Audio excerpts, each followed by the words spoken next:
Hi guys, I'm doing a book review and it's going to be on Mary Monroe's novel called Mama Ruby. I made a video, like 2 videos, and I had to remake them because I didn't care for the lighting and I didn't care for the way my camera was positioned, and now I'm changing up my camera position, so you may notice that the screen and view is, you can get more landscape out of it, and you can see the book better. So this is Mama Ruby by Mary Monroe. I love the color of the book. Another thing that I do when I pick out books, guys, is I look at how the cover is illustrated, and if it's a nice cover, I will check it out, but that doesn't mean it's always going to be a good book. This is a good book, though. So this is the prequel to The Upper Room, and The Upper Room is one of her oldest novels, I think. Yeah, one of her oldest novels that she came out with, and she got a bestseller on. So this Mama Ruby is the prequel to The Upper Room. I did it backwards. I read Mama Ruby first, and then I'm currently reading The Upper Room, and then Lost Daughters, which is the sequel, just came out, and I believe you can either pre-order it or order it through Amazon. Okay. A prequel is basically something that tells you how it all began. That's the simplest thing how I can put it, how it all began. And Mama Ruby is basically telling you about the main character, Ruby, how she grew up, and how she was raised by her parents and stuff, and how she ran away from home to New Orleans with Othello, which is her best friend, and just how she became about, and how she became more violent, and how she it explains a lot of things in The Upper Room. So I really like this book, and it's super duper amazing. I finished it pretty quickly. It was a really good book, guys. If you like Southern type of books, and if you like African American fiction literature, check it out. Mary Monroe is a phenomenal author, and I feel like she does a really good job within her novels. And it's her book is not boring at all. It just always keeps me, wanting to read more. So I feel like you guys, if you like African American literature, you would really enjoy this book. It's funny sometimes. Like, some of the pages that I read in here, I'm like, okay, how old are these little girls? And they are drinking. They're drinking. They're just doing just crazy stuff, and I'm just like, oh my gosh, these girls are like, how old? 13, 12?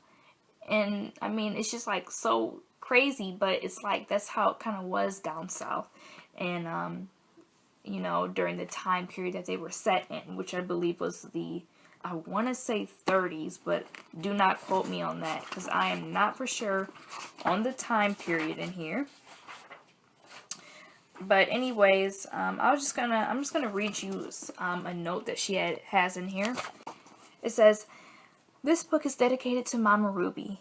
Yes, Mama Ruby, the real one.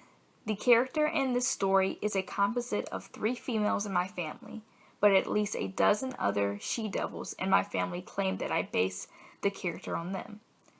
The real Mama Ruby crossed over several years ago, but is still a major force in my life and writing career, and always will be." So that just kind of gave you a little bit of her inspiration.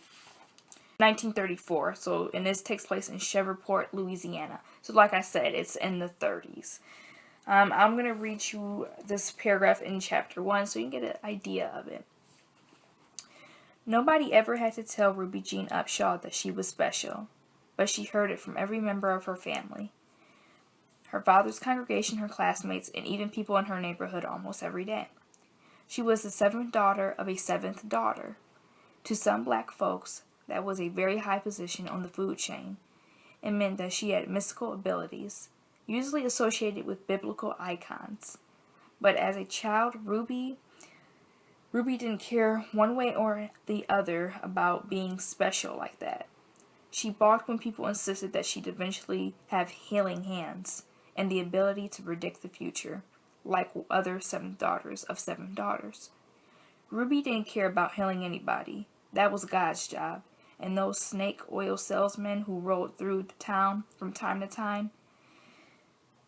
And she certainly didn't want to be telling anybody what the future held for them. Because if it was something bad, they didn't need to know. And she didn't want to know. The bottom line was, and she told a lot of people of this when they brought it up, she didn't want those responsibilities. The last thing she needed cluttering up her life was a bunch of superstitious people taking up her time and drawing unwanted attention to her. Just being the daughter of a preacher was enough of a burden.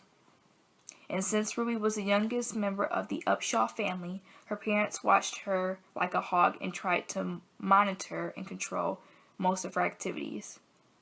"Why do I have to go to church every Sunday?" she asked her mother one Sunday morning when she was just 8. "I want to have some fun." "You go to church because you're supposed to, gal.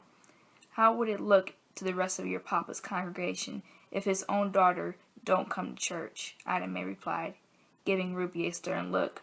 "Don't you want to be saved?" "Saved from what, Mama?"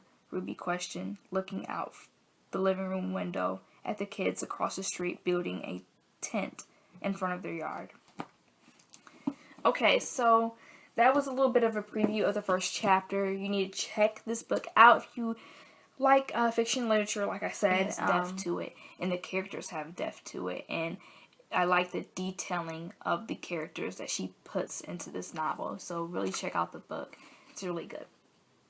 Alright, bye guys. Thanks for watching this video, and you can like, comment, and subscribe. Bye.